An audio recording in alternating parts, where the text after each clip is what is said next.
it's PFG Trainee the driver.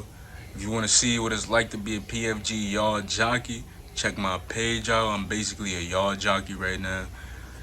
The title Trainee the driver comes from me coming on to be a trainee and then to be a driver, but there's a whole story behind that ends up with me being a yard jockey. So, man, I came to talk about, man, I just clocked out before I leave. We're gonna talk about this one topic, and it's my opinion. Y'all tell me how y'all feel about it. But I hear a lot of the times people talk about how the American economy is not good, it's expensive, so on and so forth. I think this is a bit of it can be an illusion that somebody that people have deluded themselves into thinking, or that's their way of coping by putting the blame on the economy. And yeah, I already know inflation is going up, interest rates is going up. I know this stuff, but that's what I'm talking about. The other way thing is you living above your means, and you just people just merely making bad financial decisions. And this equates to you, like, let's say a lot of what people make and their income goes to like subscriptions and payments and all of these monthly payments, rather than like things like food and like regular essentials. Like, if you just factor that in, right, then you kind of, if you just factor in food that's within your means and all these essentials that's within your means and that you absolutely need, you wouldn't be, a lot of people wouldn't be in such a bad position where they just think that the economy, their that their bad financial position is subjected to the economy. Rather, it's subjected to their bad decisions.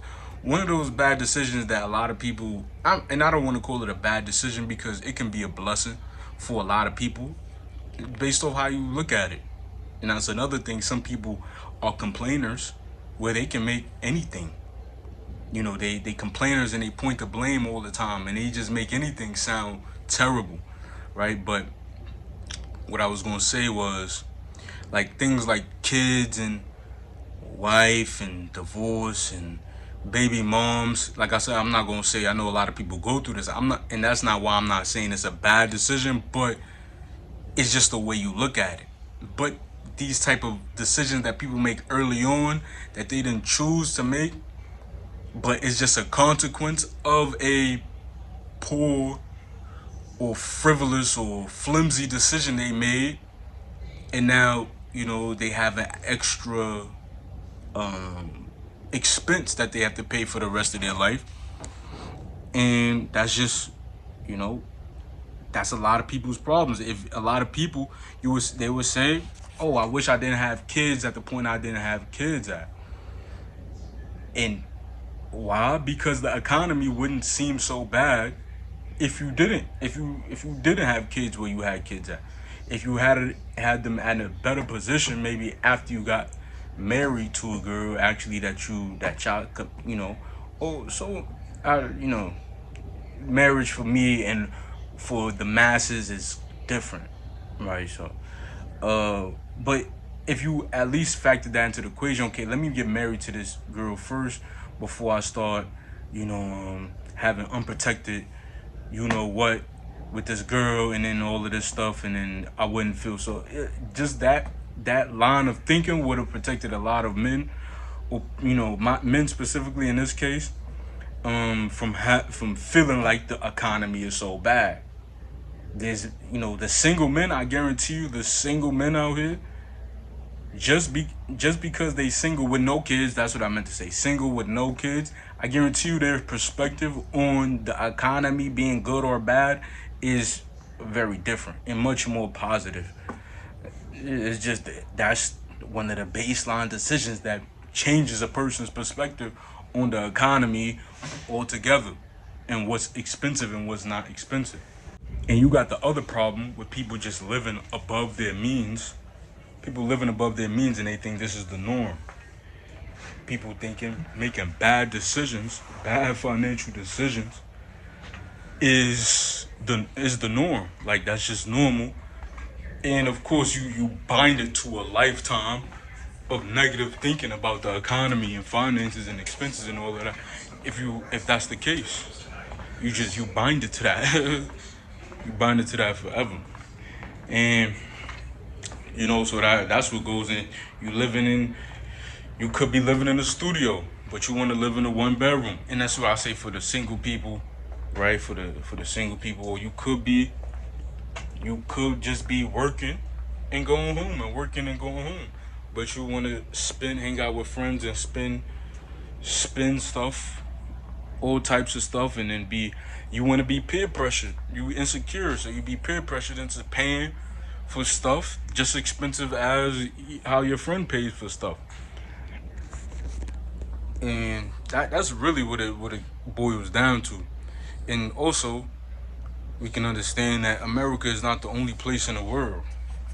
Like if the American economy is bad, if you didn't have all of these connections and attachments, like family and all of that with America, then you will be able to remove yourself. So you subjected to bettering your life and making better decisions if you want that burden, if one wants that burden to go down.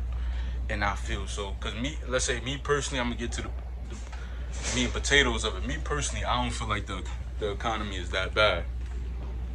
I'm saving maybe 60% of my income, and I'm being kind of generous. That's just off the top of my head. 60%. I hear the average is to save like $500 a paycheck. This would be a huge problem for me. I would rather just not work, to be honest with you, because that exchange rate, the amount of work I'm putting in with the amount that I'm able to actually save, if it's not equaling up, for me, I'd rather just not work as a single person with no kids. But you feel me? And that's kind of the position I'm in right now, where it's like I'm getting paid less than what I'm not. My pay rate is higher, but the amount of hours I'm doing is like almost no overtime. So what I'm getting every check is less than what I was getting as a trainee, right? And if you know, trainees get paid less. So that's kind of what I'm. It's like, bro, I don't need this job, bro. I got some. For me, I got a few savings. Become not what I came in with. Definitely not. So I ain't in that. For me, I ain't in that position no more. So I got a little bit of footing, a little bit of groundwork to stand on if I do leave, and I'm not panicking no whatsoever. So that's kind of position I'm in right now, where that exchange rate is just not, it's not adding up. But if people was just saving $350 a check, I would be panicking. I would be in trouble. I feel like, yeah, that's the average. But that's just what I feel like when people say the economy is bad and all of that. Me personally, it don't seem that bad from my lens. If I'm not judging off of everybody else from my lens, it just seemed regular. It's not that for me. People talk about rent. My rent is 700. I mean, with everything, with all of the utilities and all of that, is 800 a month. But say if you in New York, you want to complain that is the 1,700 a month. It's so expensive. Move out then. Move out, and maybe you wouldn't be complaining so much. The power is in your hands. Or, and if you don't want to move out, then blame yourself. That's a personal thing. That's a personal problem you have. Don't point the finger and blame New York City.